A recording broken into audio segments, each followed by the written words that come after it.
Hello all, welcome to this PELCAST with myself, Pasha Saraja, and Ken. Yeah, how are you? So today we're going to be talking about sort of motivation, discipline, the sense of time, and how all of that comes together in our sort of daily life and what can be super useful to be aware of. Yes. So this is something we all go through, whether we like it or not. We don't have a choice in that matter. Yeah.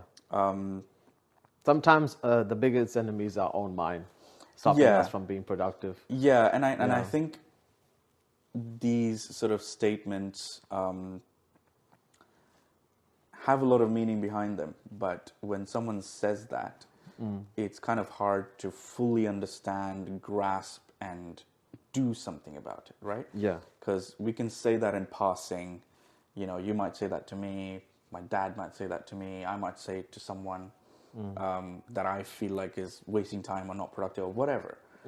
But for some action, some effective action to Yeah. mitigate the issues is really hard to actually do. It's not something that naturally comes to someone's head. Yeah. It's not something you can just start doing. Oh yeah, I should have done that. Like it's not that Yeah. easy and Yeah. straightforward. Well, willpower is not the answer. There's other ways to combat procrastination. Yeah, Right. fair enough. And it's a lot easier to give advice to someone Yeah. to do something Yeah. rather than when you're in that state of procrastination, you just Yeah. can't do anything. Yeah, yeah. Yeah.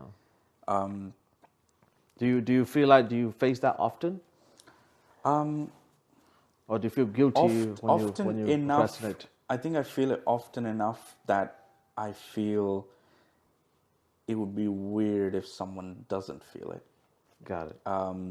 I think you would have to do an insane amount of work on yourself and get to a certain level where you can say, no, I don't procrastinate, you know? I think even the most disciplined individuals out there will still procrastinate in some aspects. Maybe they don't procrastinate in some things, or Right. maybe most things. But there will still be something out there, some tiny little thing which is maybe inconsequential for them. But I think it's just a part of human behavior, really. Yeah. That, you know, you automatically default to the thing that will give you gratification earlier than later. Yeah. And so you kind of just do what you feel like doing in the moment. Yeah. And it takes active effort to, like, I feel like you don't have enough processing power to be that actively doing that, you know? Yes. And And go on. yeah, Finish yours. and I think it's not always about doing something or not doing it. Most of the time, you pick between one or the other. So it's not like I'm not going to do anything. I'm going to sit doing nothing. It's usually, do I play a game or do I do my accounts? You know, one or the other. So One of them is more enticing than Yeah. the other, right? Yeah. So you were saying. Yeah. On a cultural level, like procrastination is demonized, I would say, and people feel guilty for taking procrastination. Yeah. But many research show, like neuroscience research show, that maybe procrastination is a built-in process of the brain itself, rather than something that we should avoid. So when you feel energized, or when you're filled with like dopamine, so dopamine is a neurotransmitter for seeking out reward. So having an action, putting an effort to get the reward, and you get dopamine release. So Right. dopamine, is it released when you get? Is that the reward, or is dopamine making you seek it as you? It's a seeking.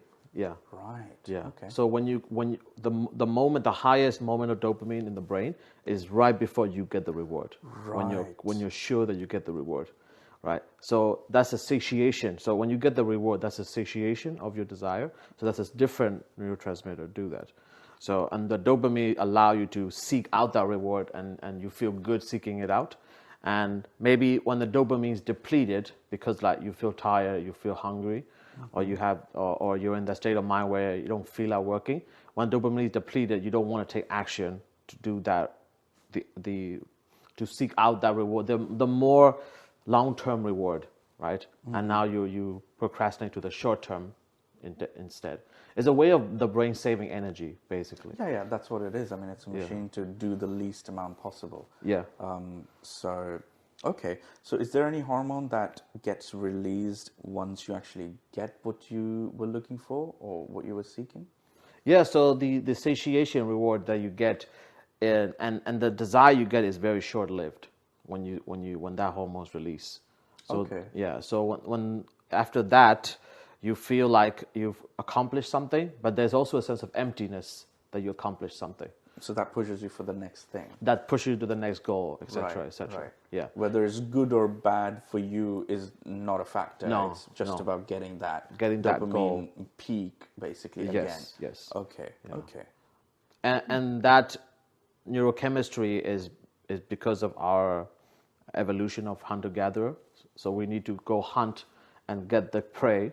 So the hunting is the action to get the prey. So the dopamine releases to get So the you prey. get adrenaline. Adrenaline, you start pumping up adrenaline for comes it. from dopamine. Okay. Oh, Yeah. okay. So the Okay. chemical adrenaline is made from dopamine. Okay. So it's like think of it as neural energy that you feel like you'll be energized to Does get something. cortisol also give you adrenaline? Yes, Okay, of course. okay. They're all connected system. Right. Yeah, and that's why you need a little bit of anxiety as well for you to take action. Right. And then okay. anxiety, a little bit of excitement, a little bit of seeking out or like anticipation of reward or the reward that you get. And then once you get the prey, the dopamine is like the highest point. And then after you get the prey, you eat, you feel, the satiation, chill out. desire. Okay. So that is built around that system. And now in the modern world, we use this system for our productive work, for things that we need to do, like our podcast work, etc. Okay. Yeah. Okay, cool. So just to sort of clarify to someone who's not aware of all these sort of hormones and what words you're talking about, dopamine, cortisol, like all these things. Yes. Like, how would you sort of give a rundown of what's out there in our bodies, like a summary type thing? A summary. So dopamine is, most people know it as the pleasure hormone or the pleasure neurotransmitter. Okay. But that's not exactly correct. It's the hormone that released in anticipation of reward. Right. Not the and reward when you itself. say hormone, it's literally some It's a chemical, inside our body. That's right. Released all over the body or specifically? All over the brain. All over the brain. It's the brain, right. yeah. Okay. It's maximally the brain. And there is a part called nucleus accumbens, Okay. where is the dopamines are highest. It's a very small part of the brain in the emotional center of the brain. Okay. And it's linked towards a memory and seeking out desire, Right. pleasure, all of that is all related. Right, And okay. so in that area, and from that area, dopamine sort of goes out towards the whole brain. And there's a neurotransmitter. Neurotransmitter means that, but there's two nerves connected by a wire. Think of the wire, there's two nerves. And then when the wire is connected to another neuron, there's a gap between them. It's not exactly connected, Yeah. there's a gap between them. And then the dopamine released between that gap. So the more dopamine there are, the more the other neuron get excited. Right. Right. So and there are medicine that can block dopamine or excite dopamine as well.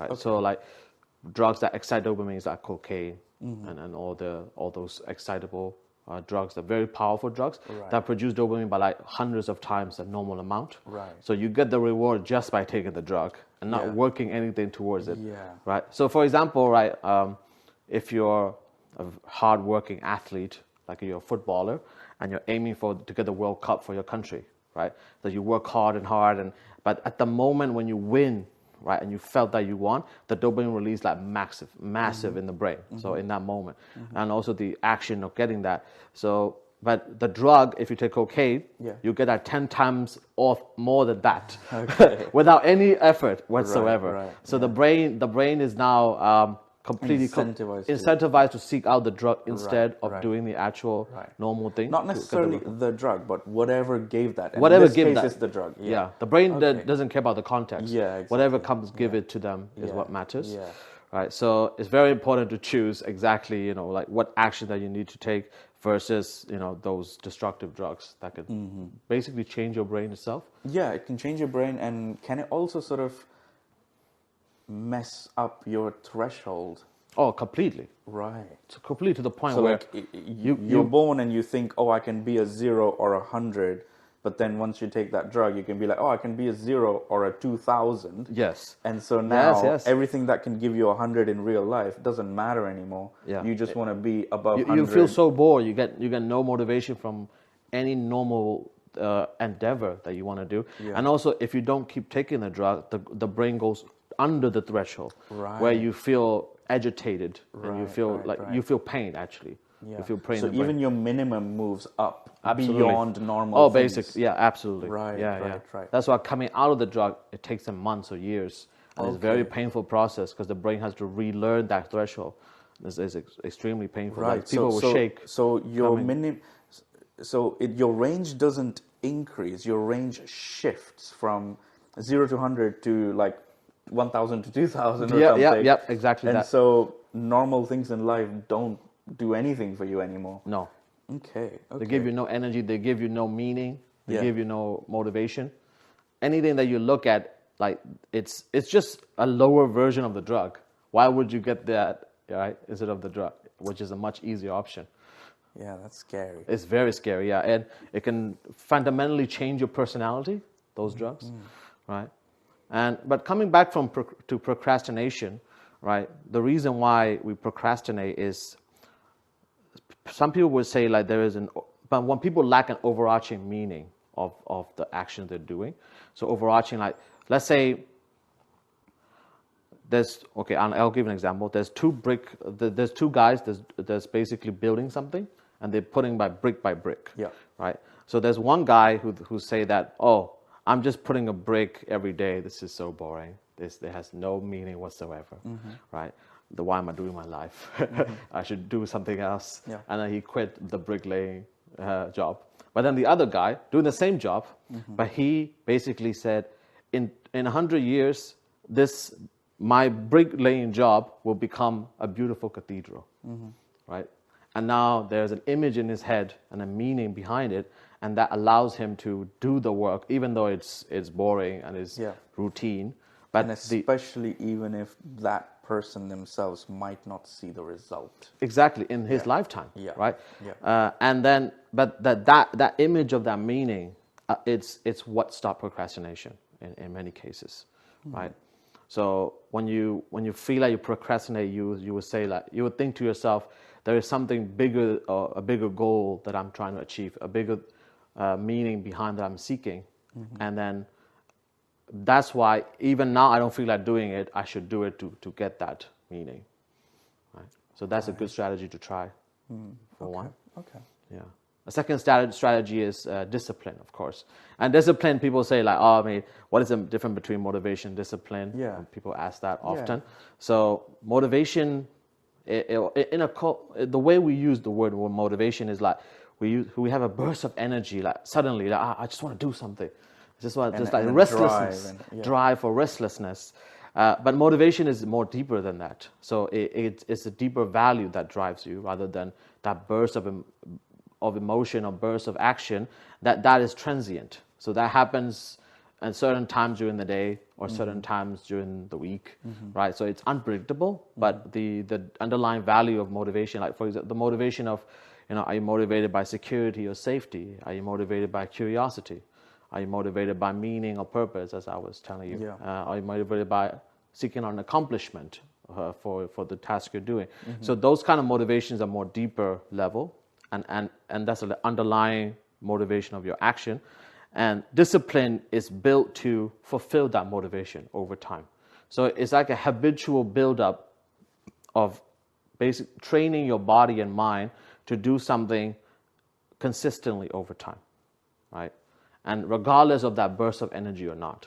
Yeah. Yeah. Yeah, I think that's the key thing. I think most of the people around us, even myself at one point, used to think that, I need motivation to do something, and that I need to do something to create motivation, or an interest in something to start that motivation. But as you said, motivation is not predictable, and various things, some in your control and some most without your control, are going to trigger or not trigger your motivative state. Yeah. That high energy state. Yeah, the high energy state, that sort of drive feeling that I'm going to get something done kind of feeling, Yeah.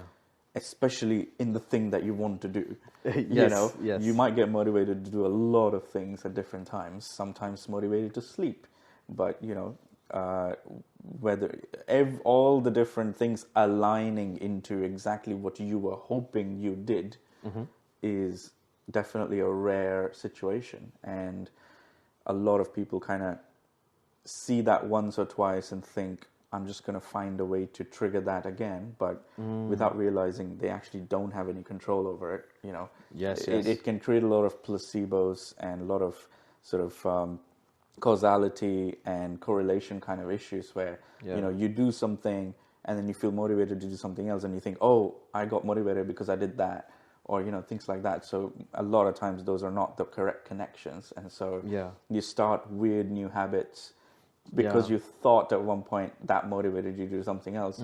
You might actually be applying discipline because you told yourself you get motivated after. But it's not something you can actually predict and understand fully yourself.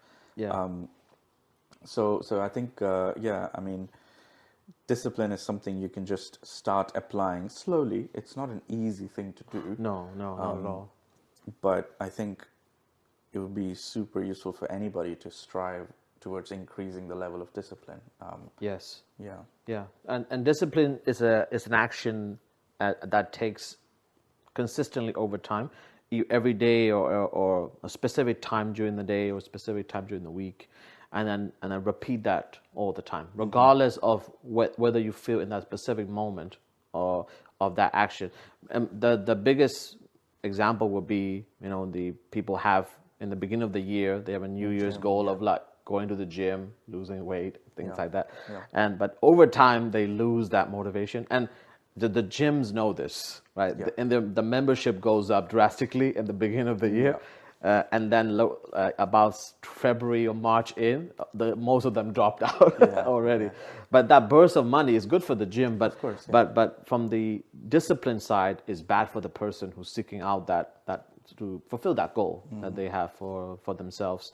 And the reason why they can't make that discipline for themselves is one of the things they do is making excuses, right? Or making excuses like, I feel pain today, I'm hungry today, or I have to go out with this person today, I have no energy today, I just want to watch TV today, right? You can list millions of reasons, right?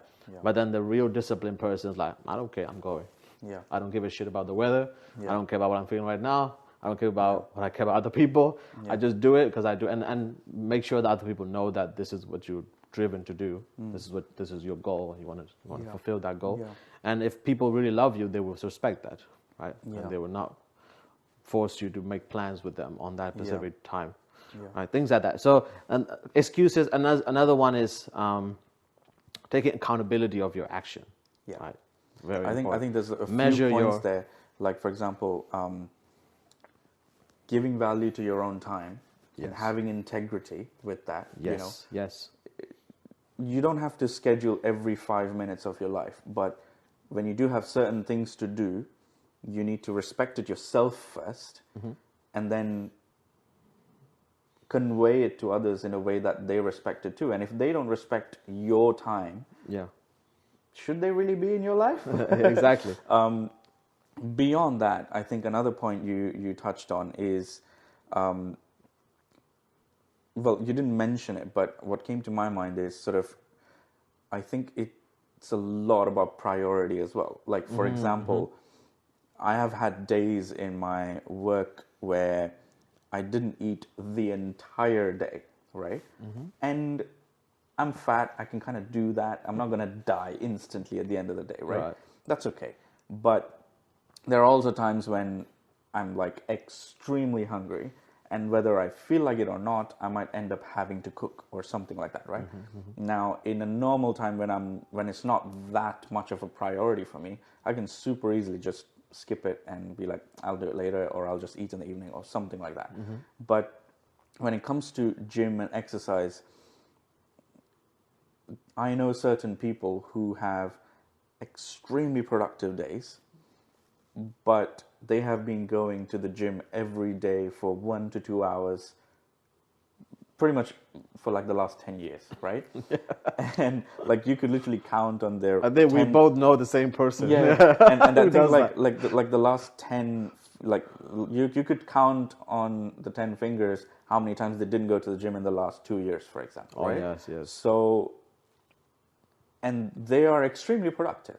So they have different aspects of their life, but at the same time, you get an understanding of like, okay, well, I have seen them reject a lot of meetings and a lot of different things because they thought it's not useful, but they've never skipped that. So that only happens if, I mean, at this point it's a habit, sure. Sure. But to start that and to give it that priority is a key thing, because if you don't Yes. see the value in it, if you don't prioritize it, if you don't see the long-term goal in it, whether it be a specific outcome of a weight loss or showing your abs or something, whether it's that, or if you have a deep understanding of how it's good for your health, longevity, lifespan, everything, Yes. all of that needs to come together for you to take that first step, right?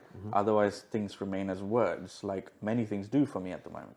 Right. So, yeah, I think priority and integrity of your own time, and Integrity of your actions. integrity of actions, but Yeah. actions also includes your own words to others and yourself as well, Yeah. about what you're going to do Yeah. or not do. Right? Promise to yourself. Promise to yourself. others. Yeah, Yes, yeah. yes. And I think the biggest, most important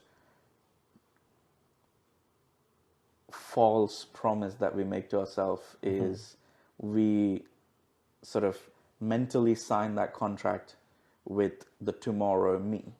Right. Right. Right, right. So we sign that contract mentally saying, this is the situation today. I have enough of a placebo to think every reason is a genuine reason. And I'm going to sign that contract with myself tomorrow, or tomorrow me rather, that, I'm doing this today, so I can't do that, but tomorrow me is going to do that. Yes, Right? yes. And it is an ongoing thing, ongoing sort of lie to yourself that, tomorrow me is going to do it, but I am tomorrow me from yesterday, and I didn't do it today, So I am breaking a contract from yesterday me while Yes. creating the same new contract with the tomorrow me, Yes. because the instant gratification of today me is what I really want to do. Yes. So I need that long-term fix or reason to actually do something. Like, people get a lot of things done in their day, many people. Of course. But a lot of those things are things they do value or they do enjoy or something, right? Very few people sit the entire day doing nothing. I mean, yes, there are people who do that, but that's different mental states, right? Yeah. A normal functioning human would do a lot of things. It's difficult to do nothing. Yeah, it's difficult to do nothing. Yeah. And although these days I struggle to get bored, I think I'm going to try to get bored more often. Yes. But that's a different topic we'll get to. But I think most people do end up doing some things in the day, including food and entertainment.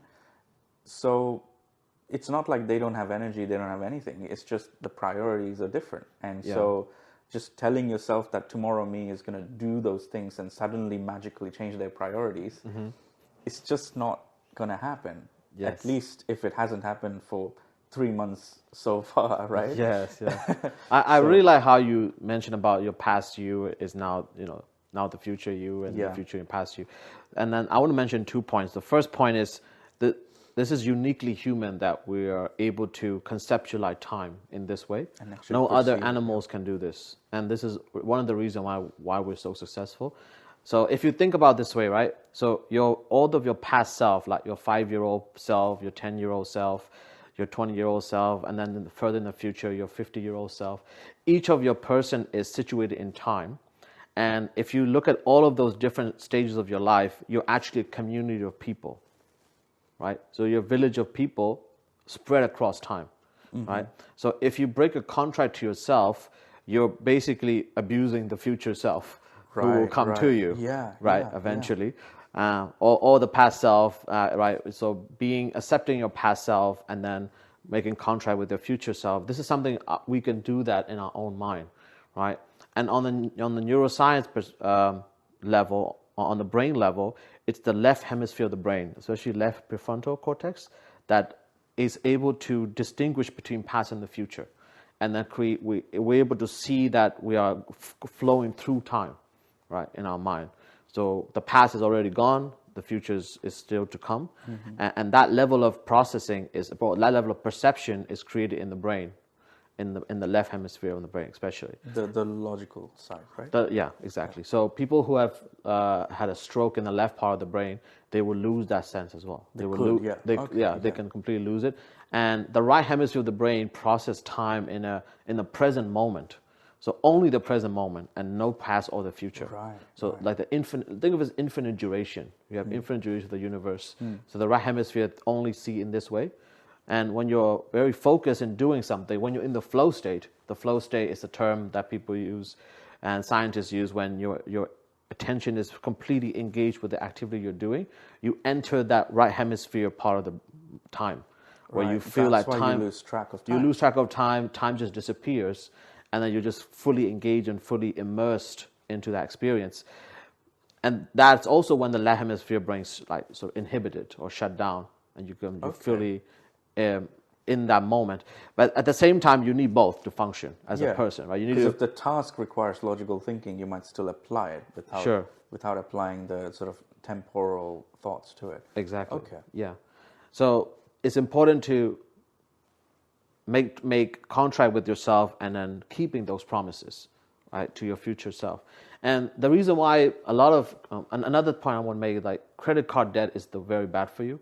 Everybody know that, but the real reason is because it's bad for your future self, right? Whenever you take a debt out of something, financial debt or debt from your friend, etc., you're taking away something from the future, right? And then that future self is going to have to deal with it, right? Because it's going to catch up eventually. The debt or the interest is going to catch up, and then your future self will suffer for it, or mental stress, or paying back the money. But if you take the money and then just completely spend it, and just in a pleasure-seeking way, with no regard for the future, you can do that if you're going to live a short life, right? If you're going to live the best life of your life in your 20s and just die, like some celebrities do, just die from poisoning, like alcohol poisoning, whatever. That's okay. But if you want to live a long life, that strategy does not work, because eventually the debt will catch up to you, and then you're screwed. And it doesn't have to be financial debt. It's anything. Anything, a debt of anything that you take in from the future, it will have an effect on you, right? Eventually, and you cannot run away from it. It's something the society will make you responsible for it, right? And the second element is the marshmallow test. So the marshmallow test is an experiment done on children, testing whether they can have high self-control or not. And the marshmallow test shows that the children who can, I'll back up a little bit and explain about the test itself. So there's a little marshmallow on the plate, and the mother or the guardian sort of leave the room, leaving just the child and the marshmallow. And the children usually like sweet things. They just love eating sweet things. And just put a marshmallow on a plate, and then the child is just standing or sitting there. And the child is like 1 year, 2 year old, very young, 2, 3, around that range. Just enough to understand language. Just enough to, language, and just enough to understand the sweet thing, eating sweets. And then the experimenters and the parents leave the room just for like 10 minutes, leave the room, and then just watch. There's a camera there. Everybody's watching how the kid is reacting. Some kids just eat the marshmallow. But the key thing is, before the person they trust leaves the area, they tell them, don't they, that, if you don't eat it until I'm back, you'll get more. Yes, exactly. So that's the key thing. That's the key thing, yes. If you don't say anything, it's fine if they eat it. Yeah. But the guardian or parent actually tells them, you have one in front of you now, and if you don't eat it in 10 minutes... I'll be back soon, but if you leave it as it is, if you don't eat it, you will get a lot more or double or whatever the number. Yeah. Much better than one, basically. Yes. And so the key is the kid understands that completely. Yeah. And then they're left to their own devices and the marshmallow or chocolate or whatever they like. Yeah. Yeah. And some group of children just eat the marshmallow within 10 seconds of them leaving. Yeah. Right? And they have nothing left. And and then they'll do something else instead. But some kids, they will try themselves hard to distract themselves away from the marshmallow. I've seen kids lick it. Yeah, they will lick it and they put it back, or they will like hide underneath the table where the marshmallow is. Remove that just to remove temptation, the visual temptation directly. And some kids would like just completely go somewhere else in the room and just play with themselves or play with a toy that they have, right? And it's very fascinating how that marshmallow test, it's a test of self-control. So how much can you control? And the children are not, I mean, they're not adult enough to understand about the sense of time element, but some children can control. But they're applying it without They're applying it without understanding, exactly. And the results show that the children that couldn't control themselves and eat marshmallow quickly, they tend to have addictive behaviors later in life. And the children who can control themselves better are, when they seek them out years later, 20 years later, 30 years later, they are doing very well in life. So they have very high investment goals being met. They have good jobs. So they can control themselves for future rewards. So they can plan themselves for future reward better.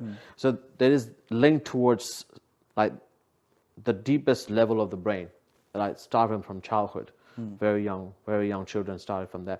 And the personality trait that's linked to that is the conscientiousness trait. The conscientiousness trait shows that if you have high self-control, you're able to plan you're more orderly, you're able to work harder, work better, and you're able to control your craving desires. So any cravings you have, they're able to control better. And if you're lower in conscientiousness dimension, you tend to have addictive personality traits. So you tend to get attached to things very easily. If you play a video game, you play that game for a long time, all the time. And if you like a certain type of hobby, you just stick with that hobby for a long time. They get obsessed by things. And if they get in a relationship, they get obsessed by the person. So it's a obsession cycle. So they get obsessed by multiple things throughout life. And sometimes it's difficult for them to get out of it. And they also procrastinate quite often. When there's something more important to do that's difficult to accomplish or boring or routine to do, they would just not do that and do something that they're addicted to instead. So it's difficult for them to achieve long-term goals. And so there's the question of nature versus nurture element here. Of course, what that means that you can train yourself. You can train yourself in either direction. In either direction, yes. And you can lose your self-control if you change your brain directly by using drugs. Or if you practice yourself and then, or the parents helping them practice their self-control. Especially if the parent knows that the child can't control themselves. They know that, this child, we've observed from very young that he can't do it or she can't do it. So we have to put extra practice to this child. In little things. In little things. Daily little things. Yeah, exactly. Yeah, controlling when to eat a cookie or when to play with their favorite toy or favorite game. So slowly shaping their mind and then when they grow up, they're much better state to respect, or at least have an understanding of what that's like. Exactly. Exactly. Okay. I think we can then potentially talk about boredom and how it is perceived culturally, how it is perceived by a typical individual about their own level of boredom and how they deal with it. Yes. And why it exists, and should you allow yourself to get bored? So starting with the first one, culturally or country based or whatever the background is, usually people in the cultures I've seen, boredom is kind of akin to useless. Laziness, useless. You just sit there doing nothing. Whether that is told to you by someone around you, but you also automatically learn that and tell that to yourself. If I get bored, either it's a priority that I don't want to do anything, or I'm being useless, right? So, or you're being told that you're useless by exactly. others. So even you're not born thinking getting bored is useless. It's the society around you and people around you that tell you that Don't sit there doing nothing, do something, you know? Yeah. And so whether they are there to tell you or not, you're going to tell that to yourself and start telling that to yourself at some point, of course. So it does come from sort of the nurture around you, right? And what other types of cultural perspectives are there on boredom? So there is a cultural difference between the doing cultures and the being cultures. Right. So this has come from the cultural difference map from Eric Mayer book. Okay. Where he talks about some cultures are very, do productive work, and that is linked towards positive emotions or positive rewards in society. Right, you have to work in order to get something. So there's usually meritocratic societies do this. Right? How do you define that? I don't know what that means. Meritocratic means that the harder, the better you are, the more competent you are, the more rewarded, the more resources you're rewarded with money or food, etc. Okay. So meritocratic societies like the U.S., the Anglo cultures usually, the England and many parts of Europe, and China as well. Nowadays especially, the reason why, because you need that economic growth, and there is a religious element too, actually. So Catholicism and Protestant cultures are different as well. So when Protestant become prominent in Europe and especially in England, there is an element of religious reward that you get the more you work. So there is work element related to moral duty and moral good. Okay. Yeah, and from that, the secular version of that is the meritocratic society that come from that. So there's religious belief behind that, the historical religious belief behind that as well. And the being cultures, so cultures where I grew up in Sweden, and some other cultures in Southeast Asia, Japan, not the city Japan, but the rural Japan, where they emphasize doing something that's relaxing, doing basically nothing, where you just like sit in front of a lake for 2-3 hours, just chilling, doing nothing, or sunbathing, or the point for those cultures, they work to do nothing. So to do nothing is the reward, and working is just a means of survival. They just do it enough to work so that they have enough money to do things they want or feed themselves, but the rest is just leisure times, right? And that sort of mindset was also prevalent in the UK culture, but among the higher class in the 19th or 18th century. The nobility class valued leisure, so they don't like working in the past, right? The elite of the past, think of it this way, right? Elite of today, they have to show that they're working 20 hours a day, like the billionaires of today. But elites of long time ago, for them is the point is not to work ever, right? You accumulate wealth so that you can do whatever the hell you want, right? So many of those nobility classes, they doing like scientific work, or they would travel, or they would just do things, their hobbies. They would pursue hobbies. They would just sometimes walk in their gardens for hours, right? And that's the point of that, living in that way. And that's why like meritocratic cultures cannot understand what those being cultures are doing. And the being cultures are like looking at the meritocratic cultures like, why are you guys just doing so much? Why? There's no point. The point of life is to live, not to work, right? And that those differences can become quite interesting when you have a business meeting with the people from there, and where if you're too intense, like if you show like we need to do this, we need to accomplish this, we need these performance indicators, and they'll be like, sure, but we'll try our best, but there's no guarantee because we're gonna have a vacation soon in 2 weeks, right? So and there's no people don't feel bad about not working, right? So because the point is not to work, right? Yeah, what do you think about that that perspective? Yeah, I think that's quite interesting. I think I felt like even today, everybody's out there looking for financial independence so they can do what they want to do. But there's very few genuine legal ways of getting that financial independence and keeping it without putting a lot of time into it, right? Yeah. So I think conceptually what you're saying makes sense, but in the society we are participating in, it is In the UK.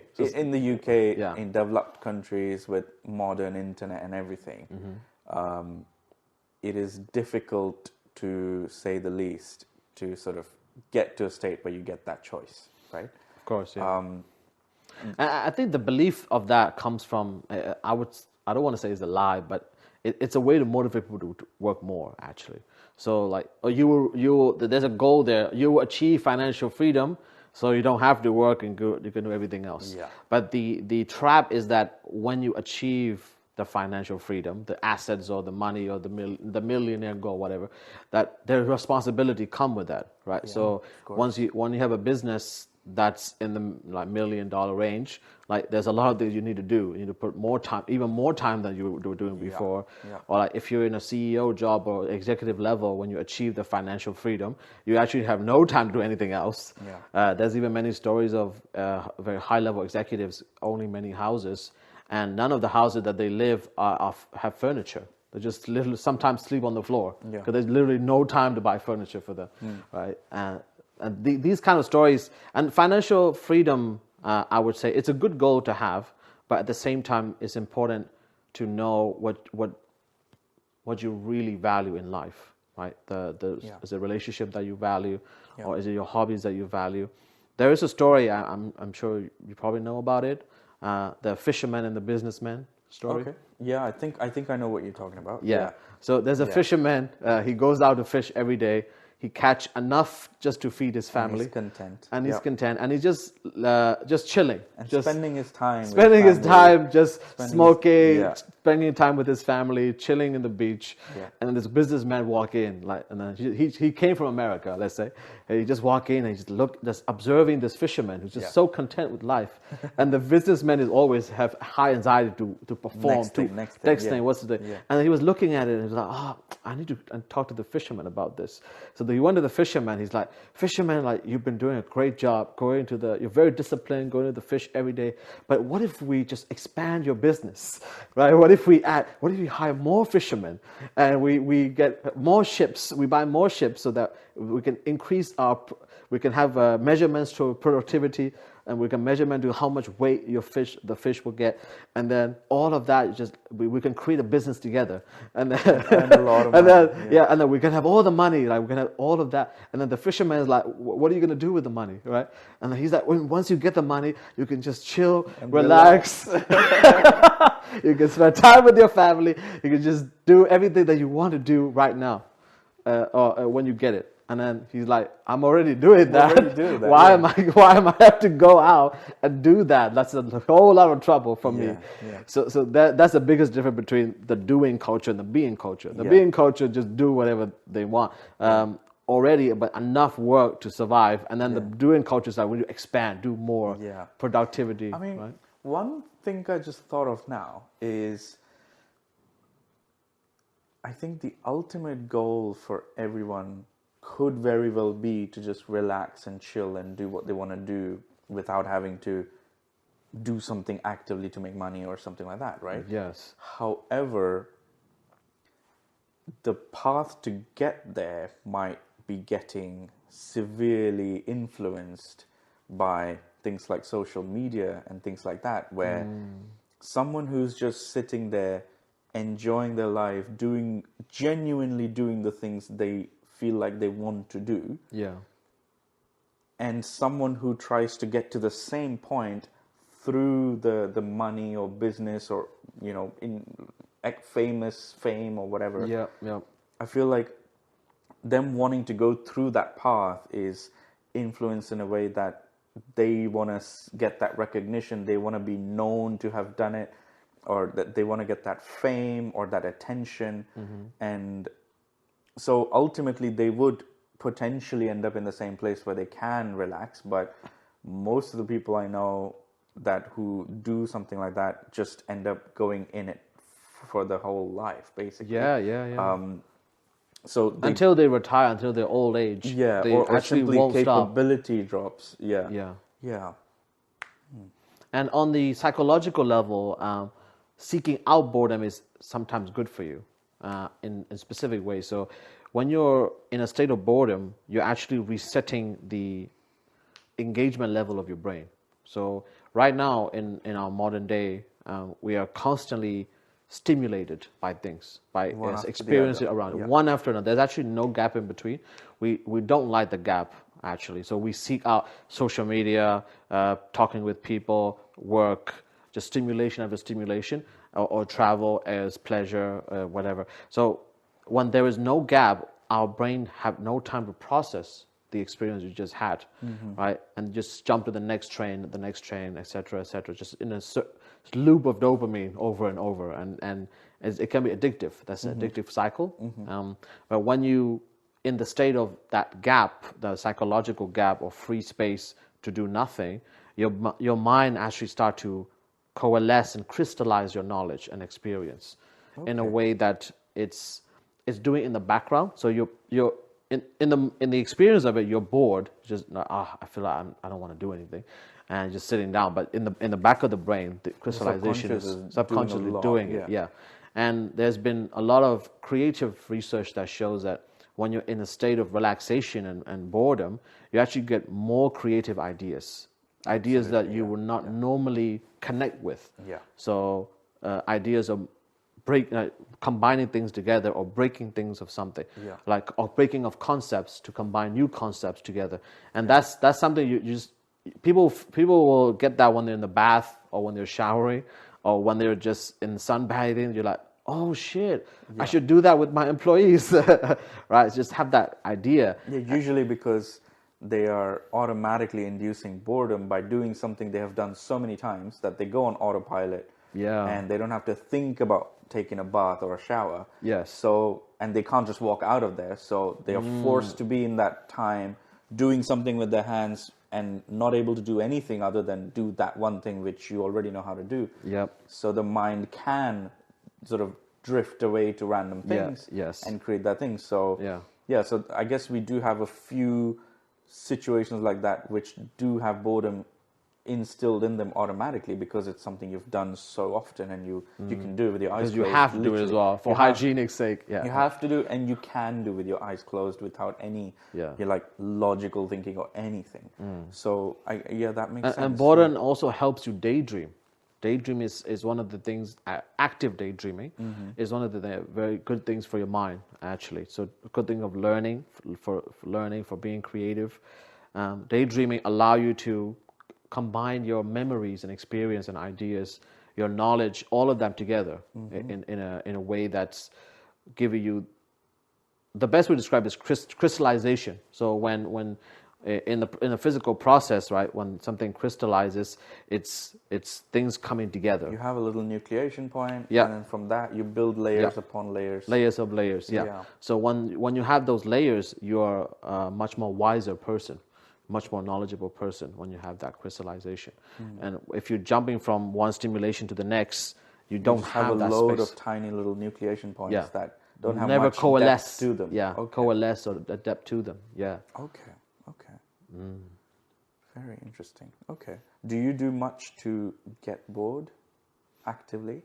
There's one of the things I do actively that's make me feel bored, which is I take down my TV. It's a little ritual I do.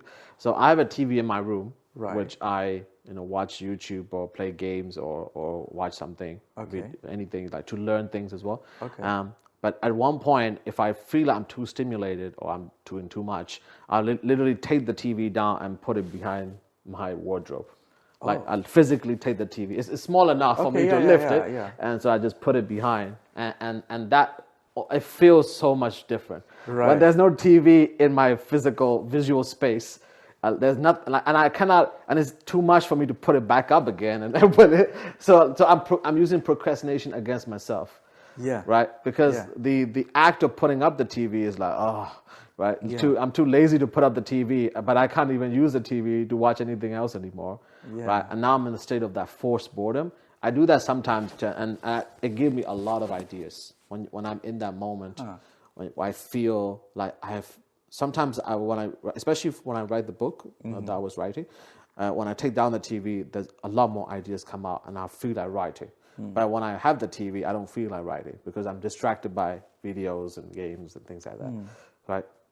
So that's one of the rituals I do. Okay. And then another thing I do is walking outside. So Okay. I love walking, walking in natural environments, walking in near the canals, and just exploring, putting my phone away, just completely silent, just do not use the phone, and using my eyes and my perception or my vision to guide me where I am. And I don't look at the maps either. I don't care about where I'm going. Just navigate from your own senses, and that allow me to feel the boredom, and that allow me to daydream or think while I'm walking. And that level of thinking, when I come back, I feel a lot more energized after I come back from that exercise. Okay. So it's a very good exercise, and I would encourage for you to do that alone and not with someone else. Right. Because when you're with someone else, you will have that desire to speak with that person. Yeah. And I think it'll take a bit extra bandwidth to actually not talk with them as well. Yes, Because exactly. you have The to awkwardness of constantly- silence. Yeah, you have to constantly stop you have to actively think about not talking to them because it's not a normal thing people do, right? Yes. If you've done that from a young age with a friend where you just went out walking and never talked, it would be natural for you. But for most people, it's not natural to be No, it's not in a natural. social situation and not be social, Yes. So, yeah. Unless you're with your long-term partner and you've done that multiple Yeah, times, so so you you're have very to have comfortable that, you have to have with that being silent with connection, them. Yeah. and you have to have that sort of past reference of we can be silent. Yeah. And silence is not really. Most people can't handle silence. Yeah, most people find it because yeah. most people don't like that gap. As I was taught, they like being stimulated, Yeah. but they don't like the gap with between the stimulation. Another thing people could do, like if you drive to work or school often, just when you're driving, do not open the music. Just put earplugs in and just like let your thoughts wander while you're driving. Don't wander too much because you don't want to cause an accident. But yeah, so allowing when you're driving, you already know where you're going, especially the familiar roads that If you're a very experienced driver, maybe. Yeah. But it's driving a familiar road. Right. You've gone to and from work all the time. Right. The same road, the same. Right, This can be boring. So that's why people would listen to podcasts or listen to music. Yeah. If someone is genuinely bored and maybe they can think a few things, I think that's fine. But yeah, I feel like actively trying to distract yourself while you're driving is not a good idea. No, but letting yourself wander while you're driving is not a bad idea either. Yeah, that fair enough. That gap of fair boredom. enough, as long as it's safe. Of course, yeah. I think I'm able to do that a lot in the train. The train, like I have so many options. I can listen to music. I could watch an entire movie. I could do all kinds of things. I have my computer with me. I have everything, right? But lately, in the last month or so, I've been kind of no headphones, nothing. Sometimes I actually put on headphones with just noise cancellation on, just if it's a bit loud or something, and just nothing, no music, nothing, and not sleeping either. Just literally looking around and taking things in, and it is quite interesting. And you kind of start to feel, or at least I do, kind of feel that kind of cone of focus ahead of me, and you really understand how your visual and hearing sense comes together. That I can hear everything, but if I look there, I can clearly hear that, but everything else is muffled or out, and I cannot notice anything else. If you look at someone's lips talking in the distance, I can suddenly hear them.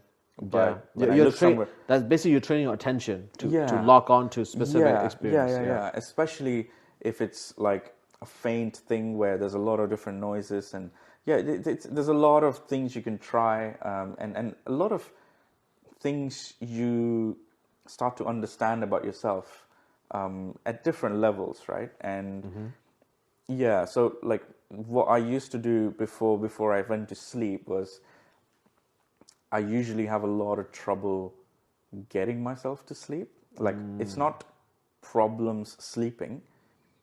It is just I have so many things I could be doing rather than sleeping. Right, yes. So one of the things I had done was I started visualizing very detailed plans and designs and things like that, While in which bed. are going to be useful for me either for work or any projects I'm working on. Yeah. But I had like a whole software in my head that I can do this design. I can plan out my network. I can do the naming. I can do everything, which would take me maybe 2 hours to do on a computer and design things in.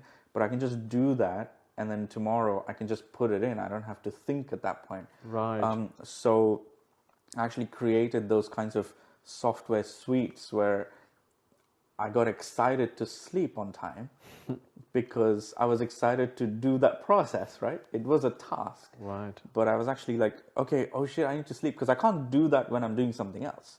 I have to have nothing happening with my eyes or ears or anything to be able to properly focus on that and do that process. Yeah. So I did that, but then also I think there's a difference between that and not thinking anything actively as well. Yeah. So that's something I'm trying to do now, where I can easily sit in silence and think about something, but letting your thoughts go where they need to go is something I'm trying to actively do more often, Right. whenever I can. And like trains are the most easy ones for me at the moment because I know there's nothing for me to think or do that is that important. So Yeah. yeah, I've read history of many inventors and scientists and how they come up with those incredible ideas and inventions in the past. One of the things that I remember now while you're talking is Charles Darwin, the guy who came up with evolution, the biological evolution theory. When he was younger, he was traveling for many years to collect biological data and specimens from different islands, different countries and continents. But when he comes back, he has to put all of that together to understand what is going on, like why the animals over there look this way and why animal over there or have a specific voice this way. So he has to come up with a way to put them all together and organize them. And when he got married and then had children, and when he bought a house specifically with a big empty lot in his backyard, so he can build his own garden. So he actively made his own garden and made his own walking path in his garden.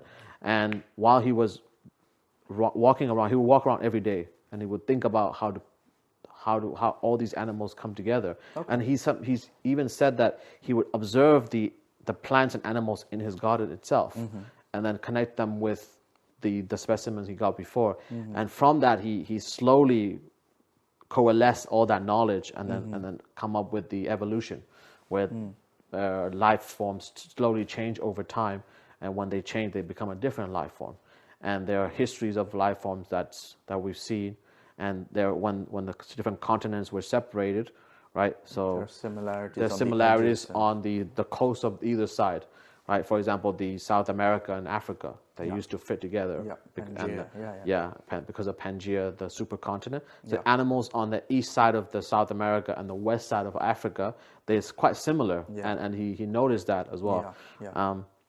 So the reason why the building of his garden, the building of his walking path is so important for him is allow him to think while walking.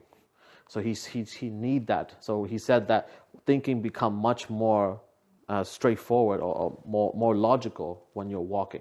Okay. The movement of walking itself is facilitating the thinking, and the stimulation is much lower, right? The stimulation, just natural stimulation coming from the bird sounds and the wind and the plants and the flowers, and that allow him to fully immerse in the world that he's investigating. He's investigating about life, the progression of life. Right. Yeah.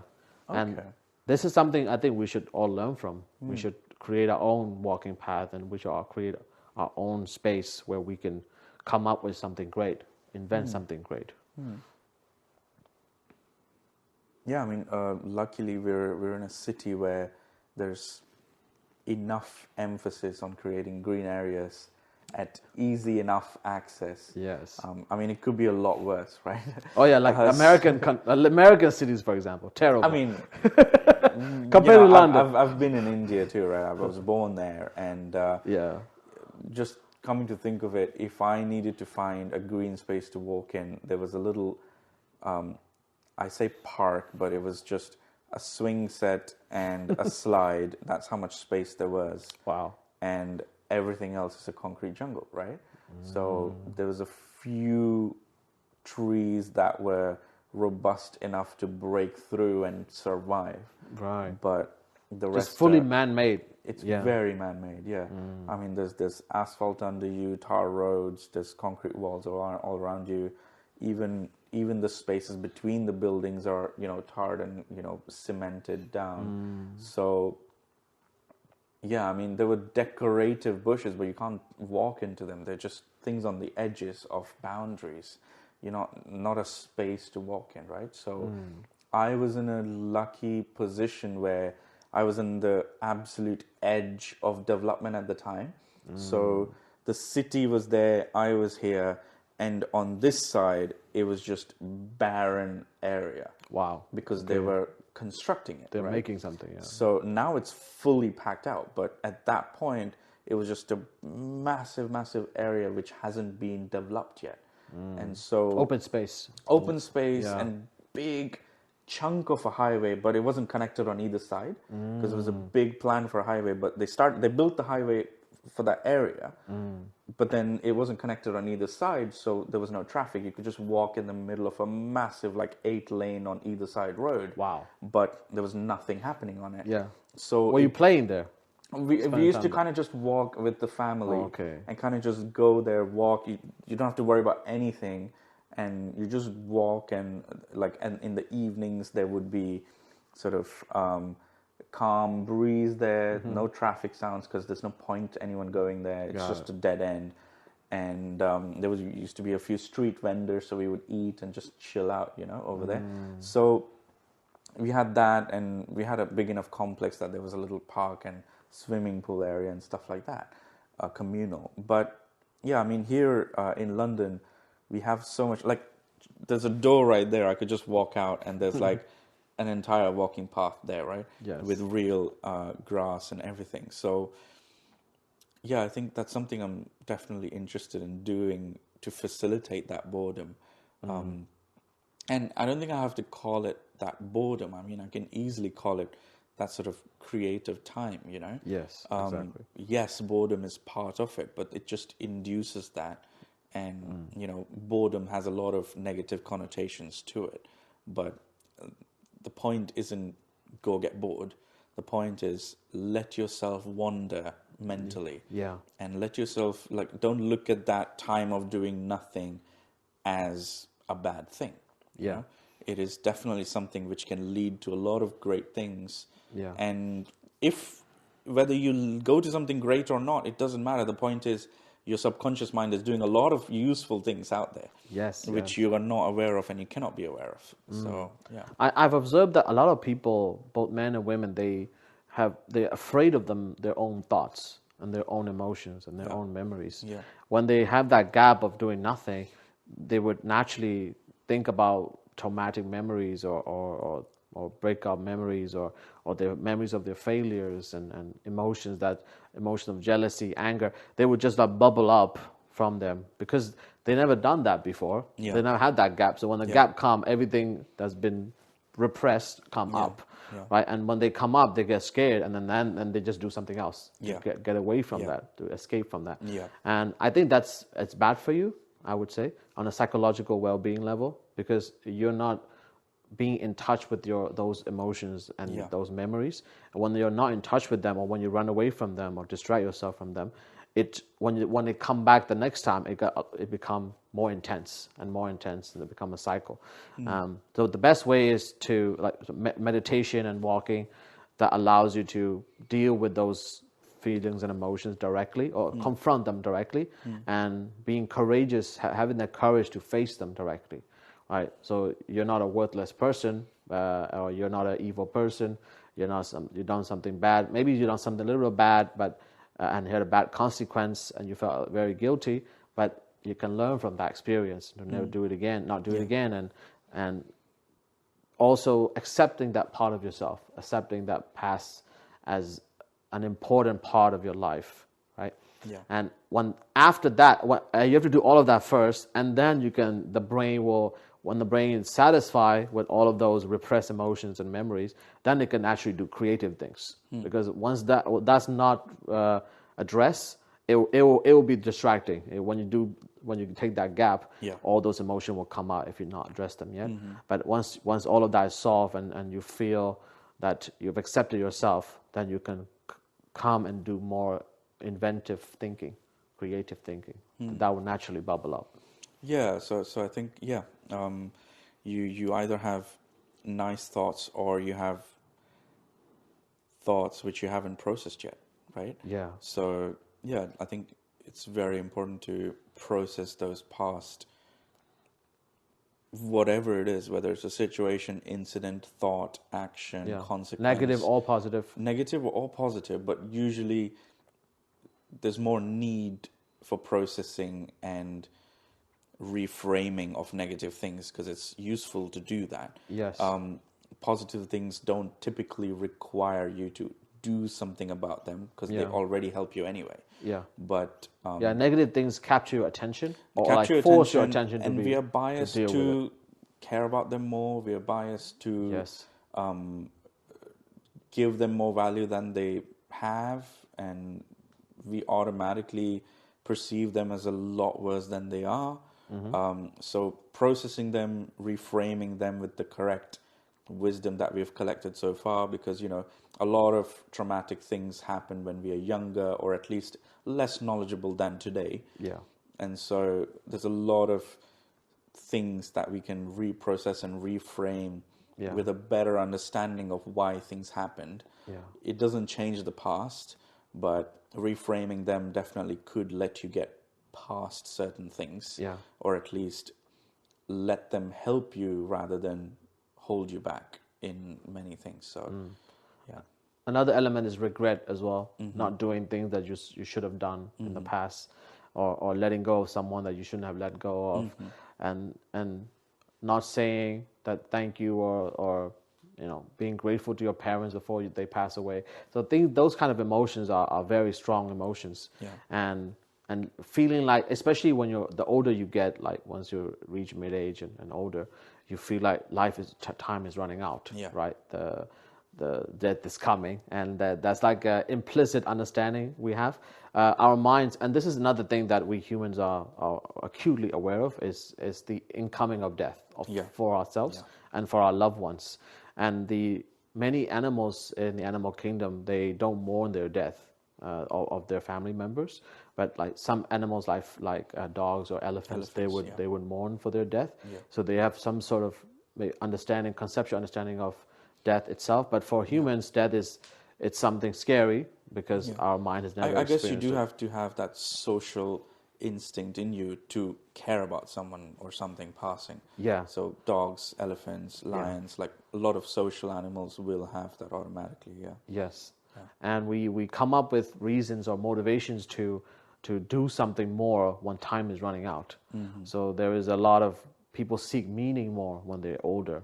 Like there's a stereotype that the older people are more religious. Maybe there's a reason for that, because they want more deeper meaning in life that reshape the narrative of their life.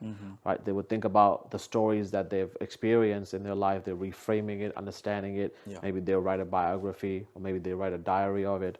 Right? And that allowed them to play or put a context of their life in a way that's understandable to them, understandable to others, or communicable to others. And that understanding of death it's people don't want to think about it, especially in this culture, in the UK culture. People don't want to think about it, and also because people are distanced from it. Right? When I was younger, in Burma especially, I don't know if that's the same in India, but we go to our grandparents' grave once a year. Okay. Every anniversary of their death, we actually go to them grave. We bless them, or we give them food just near the grave, or put them flowers, things like that. So there is a presence of death that I've experienced, and for when I was younger, I was like, oh, just death, right? So for me, it's natural part of life. But when I came to Sweden and the UK, that part is neglected in the society. People just don't want to think about it. The graves are very far away from where people live, where like out of sight, out of mind type of strategy. But when death creep up on you, like when you have a illness, very bad illness, or for death of a family member, then you're like hit by it, like hit by a truck type of feeling, shocked by someone can die, right? I can't ignore that anymore. I can't avoid that anymore. And then people go through that stages of grief even more intensely because they're not familiar with death in everyday life. And death, sometimes the awareness of death can actually profoundly shape your motivation, profoundly shape your meaning. Right. Completely. Right. From my personal experience, when I went through a difficult illness during COVID, not COVID, but something else, I had a profound understanding of like, what should I do with my life that's meaningful, that's important to me? And one of the first thing that came out to me was, I want a family.